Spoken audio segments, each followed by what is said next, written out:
Inferno. 1.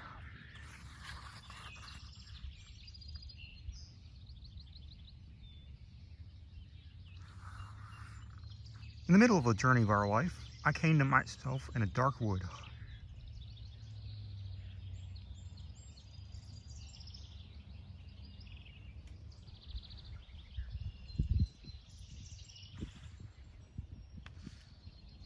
Where the direct way was lost.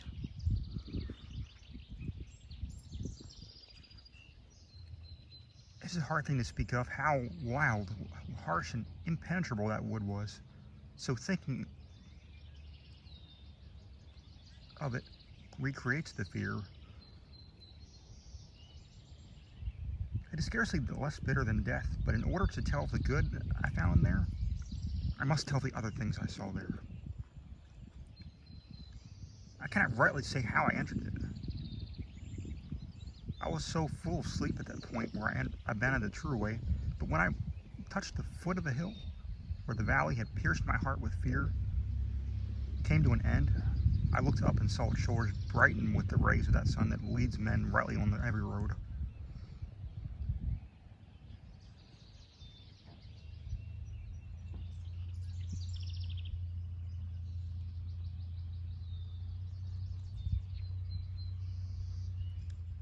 Then the fear, which had settled in the lake of my heart through the night that I'd spent so miserably, became a little calmer. As a man who, with panting breath, had escaped from the deep sea to the shore, turns back towards the perilous waters and stares, so my mind, still fleeting, turned back to see that pass again, which no living person had ever left.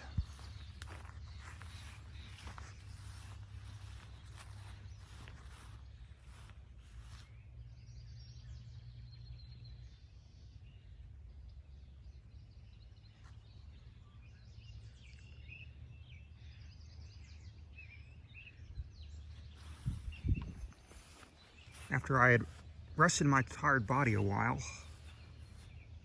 I made my way over open ground, always bearing upwards to the right.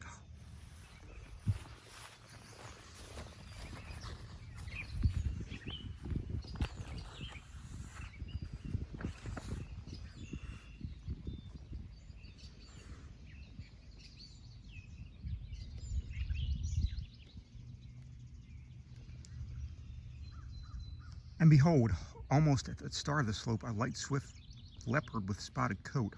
It would not turn away from me, and so obstructed the path as I often turned in order to go back. The time was at the beginning of the morning, and the sun was mounting up with all those stars that were with him when divine love first moved all the delightful things. So the hour of the day, in the sweet season,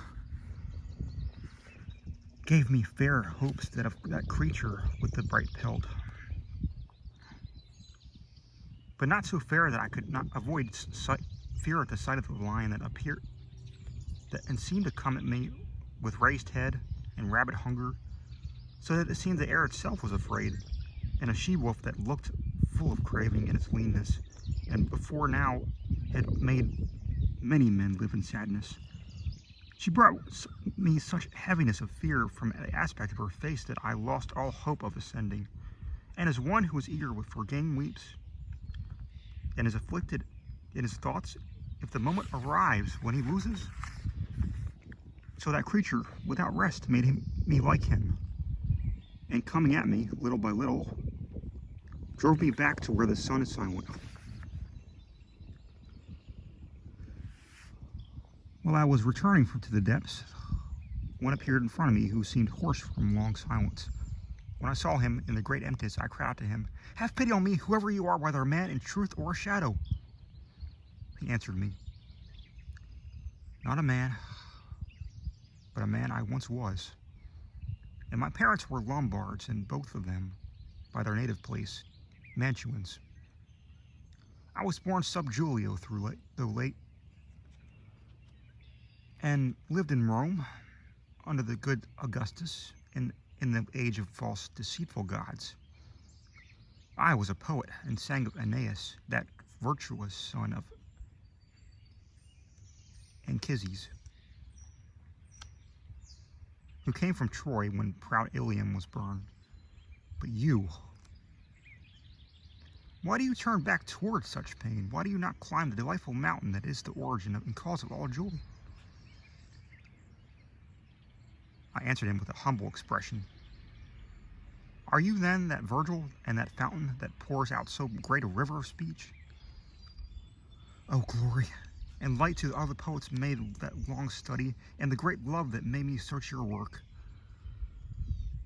Be worth something now. You are my master and my author. You alone are the one from whom I learned the high style that has brought me honor.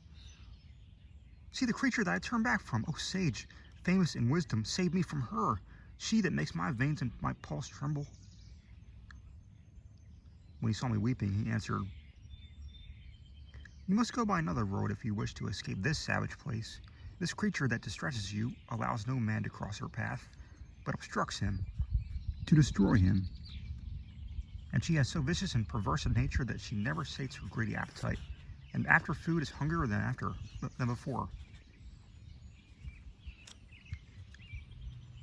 Many are creatures that she mates with, and there will be many more until the greyhound comes who will make her die in pain. He will not feed himself on land or wealth, but on wisdom and love and virtue, and his birthplace will lie between Feltro and Montefeltro. He will be the salvation of that lower Italy for which Virgin Camilla died of wounds, and Euryalus, Turnus, and Nisus. He will chase the she-wolf through every city until he has returned her to hell, from which every envy first loosed her.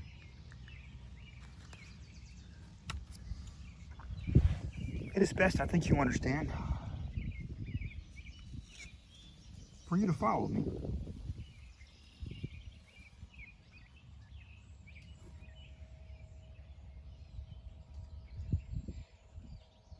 And I will be your guide to lead you from here through an eternal space where you will hear the desperate shouts, will see the ancient spirits in pain, so that each one cries out for a second death, and you will see others at peace in the flames, because they hope to come, whenever it may be.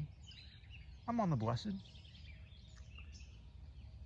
Then if you desire to climb to them, there will be a spirit fitter than I am to guide you, and I will lead you with her when we part. Since the Lord who rules above does not wish me to enter his city because I was rebellious to his law. He is Lord everywhere, but there he rules, and there is city,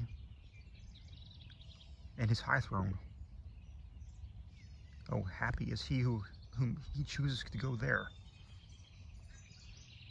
and I to him. Poet, I beg you, by the God that you do not acknowledge, lead me where you said so I might escape this evil or worse, and see the gate of St. Peter and those whom you make out to be so saddened.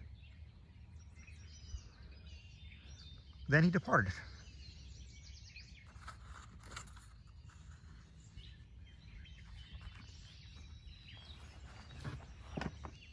And I followed him.